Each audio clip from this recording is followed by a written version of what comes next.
Princess അവളുടെ 16-ാം പിറന്നാളിന് സൂര്യാസ്തമയത്തിന് മുൻപായി ഒരു സൂചിയിൽ തട്ടി ഉറക്കത്തിലേക്ക് വീഴുന്നു.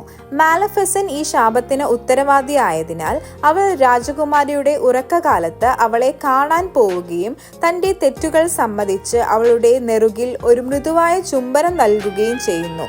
ഈ സ്നേഹപ്രകടനം കൊണ്ട് രാജകുമാരി ഉണരുകയും ഇരുവരും സന്തോഷത്തോടെ മോസിലേക്ക് യാത്ര ചെയ്യാൻ തീരുമാനിക്കുകയും ചെയ്യുന്നു.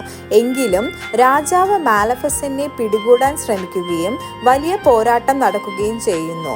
ഇതിനിടയ്ക്ക് രാജകുമാരി മാലഫിസന്റിന്റെ ചിറകുകൾ കണ്ടെത്തി മാലഫിസന്റിനെ തിരിച്ചു കൊടുക്കുന്നു. മാലഫിസന്റ് തന്റെ ചിറകുകൾ തിരിച്ചു പിടിച്ച് രാജാവിനെ പരാജയപ്പെടുത്തുകയും രാജകുമാരിയും മാലഫിസന്റും മോസിലേക്ക് പോയി മനുഷ്യരാജ്യത്തെയും മോസിനെയും ഒന്നിപ്പിക്കുകയും ചെയ്യുന്നു.